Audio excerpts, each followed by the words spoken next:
Assalamualaikum warahmatullahi wabarakatuh. Perkenalkan, nama saya Bunga Praditya Ningsih dengan NIM C1B021237 dari kelas R003 Prodi Manajemen Fakultas Ekonomi dan Bisnis dengan dosen pengampu Bapak Wirmi Eka Putra. Baiklah, di sini saya akan menyampaikan materi penyusunan laporan keuangan perusahaan dagang dan jurnal pembalik perusahaan dagang.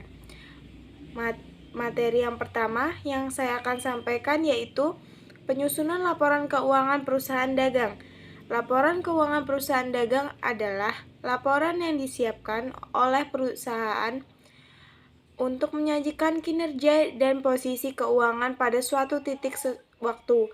Serangkaian laporan keuangan bertujuan umum biasanya mencakup neraca, laporan laba rugi dan ekuitas pemilik, dan laporan arus kas. Penyusunan laporan keuangan perusahaan dagang memiliki 10 fungsi pokok laporan keuangan bagi perusahaan dagang, seperti yang pertama, laporan untuk pengawas keuangan. Yang kedua, dasar prinsip pendapatan. Yang ketiga, prinsip penentuan dividen. Yang keempat, dasar pembayaran dividen. Yang kelima, dasar pemberian pinjaman. Selanjutnya, informasi kepada calon investor. Selanjutnya, menentukan nilai investasi. Yang kedelapan, kontrol pengawasan dan pemerintah. Yang kesembilan, dasar pengendalian biaya. Yang terakhir, dasar prinsip perpajakan. Contoh dan pengertian laporan keuangan pada perusahaan dagang. Yang pertama ada laporan laba rugi. Laporan laba rugi dikenal sebagai laporan operasi, laporan P dan L, dan profit loss statement. Ini adalah salah satu laporan keuangan utama perusahaan. Contohnya sebagai berikut. Yang kedua, ada laporan arus kas. Laporan arus kas adalah salah satu dari 3 laporan keuangan utama yang melaporkan kas yang dihasilkan dan dibelanjakan sama periode waktu tertentu, misalnya sebuah kuartal atau tahun. Laporan arus kas bertindak sebagai jembatan antara laporan laba rugi dan neraca dengan menunjukkan bagaimana uang masuk dan uang keluar dari bisnis. Berikut contoh laporan arus kas.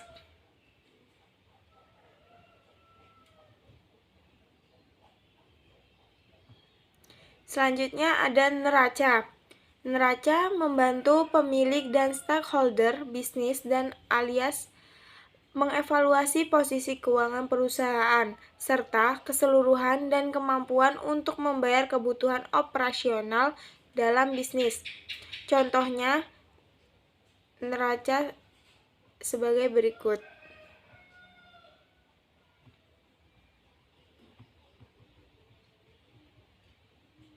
Yang keempat ada laporan utang. Laporan utang adalah jumlah hutang kepada perusahaan yang dihasilkan dari perusahaan penyediaan barang dan atau jasa serta kredit. Istilah piutang dagang dikenal juga sebagai pengganti piutang.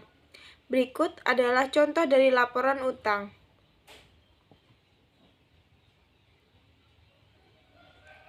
Selanjutnya ada laporan stok barang.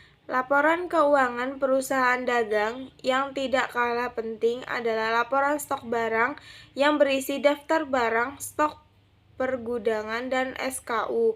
Lebih jauh, laporan ini juga bisa berisi data tentang barang yang penting, laku penjualan, dan juga melihat nilai penjualan per barang.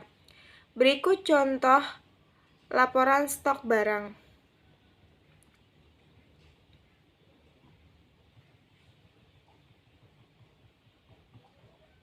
Materi selanjutnya yaitu jurnal pembalik perusahaan dagang. Jurnal pembalik perusahaan dagang setelah neraca saldo, setelah penutupan disusun, masih ada satu langkah lagi yang harus dilakukan, yaitu membuat air jurnal pembalik. Ada 4 hal yang diperlukan dalam jurnal pembalik yaitu sebagai berikut. Yang pertama, beban yang harus dibayar di muka terlebih dahulu atau beban dibayar di muka yang dicatat sebagai beban. Misalnya, pada 1 Desember 2007 dibayar beban sewa untuk 1 tahun sebesar 2.400.000. Pada saat terjadi transaksi dibuat jumlah sebagai berikut. Beban sewanya 2.400.000 masuk ke debit. Kasnya 2.400.000 masuk ke kredit. Pada 31 Desember 2007 dibuat ayat jurnal penyesuaian sebagai berikut. Sewa dibayar di mukanya 2.200.000 masuk ke kredit debit. Beban sewa 2.200.000 masuk ke kredit. Pada tanggal 31 Desember 2007 dibuat juga ayat jurnal penutup seperti berikut. Ikhtisar laba rugi 2.200.000 masuk ke kredit. Beban sewa 200 masuk ke kredit.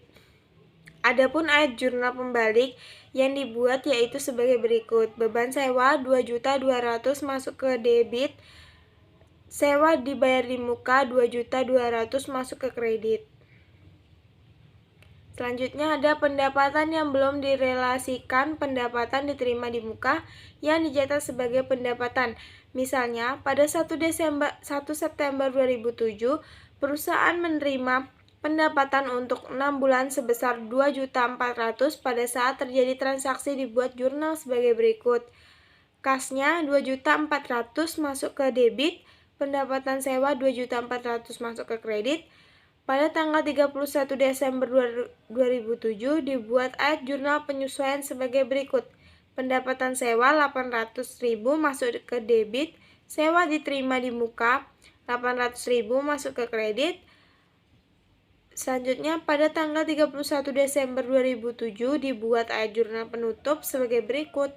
Pendapatan sewa 1.600.000 masuk ke debit. Ikhtisar laba rugi 1.600.000 masuk ke kredit. Adapun ayat jurnal pembalik yaitu sebagai berikut. Sewa diterima di muka 800.000 masuk ke debit. Pendapatan sewa 800.000 masuk ke kredit. Selanjutnya ada beban yang belum dibayar di muka. Misalnya pada tanggal 31 Desember 2007 pendapatan gaji untuk bulan Desember yang belum dibayar sebesar 1.750.000 untuk karyawan bagian penjualan sebesar 1.500.000 untuk karyawan bagian kantor. Gaji tersebut dibayar setiap 4 Januari 2008. Ayat jurnal penyesuaian yang dibuat pada 31 Desember 2007 yaitu sebagai berikut. Beban gaji penjualan 1.750.000 masuk ke debit. Beban gaji karyawan kantor 1.500.000 masuk ke debit. Utang gaji dengan jumlah 3.250.000 masuk ke kredit. Pada awal periode 1 Januari 2008 dibuat ayat jurnal pembalik sebagai berikut. Utang gaji 3.250.000 masuk ke debit. Beban gaji bagian penjualan 1.750.000 masuk ke kredit. Beban gaji karyawan kantor 1.500.000 masuk ke kredit. Adapun ayat jurnal yang dibuat pada saat pembayaran gaji yaitu sebagai berikut. Beban gaji bagian penjualan 1.750.000 masuk ke debit. Beban gaji karyawan kantor 1.500.000 masuk ke debit. Kas 3.250.000 masuk ke kredit. Selanjutnya ada pendapatan yang belum dibayar yang belum diterima.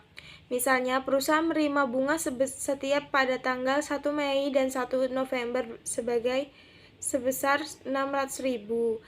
Ayat jurnal penyesuaian dibuat pada tanggal 31 Desember 2007 yaitu sebagai berikut. Piutang bunga 200.000 masuk ke debit, pendapatan bunga 200.000 masuk ke kredit.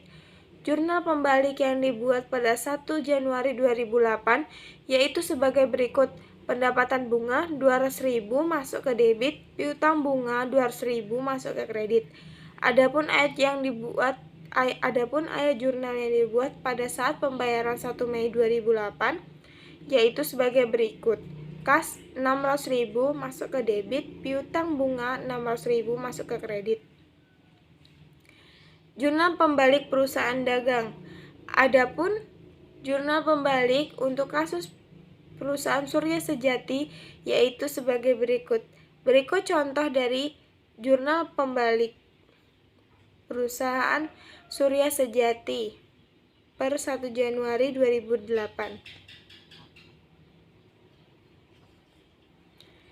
Baiklah, sekian presentasi yang saya dapat sampaikan. Kurang lebihnya saya mohon maaf apabila ada kesalahan atau tutur kata saya yang salah, mohon dimaafkan. Assalamualaikum warahmatullahi wabarakatuh.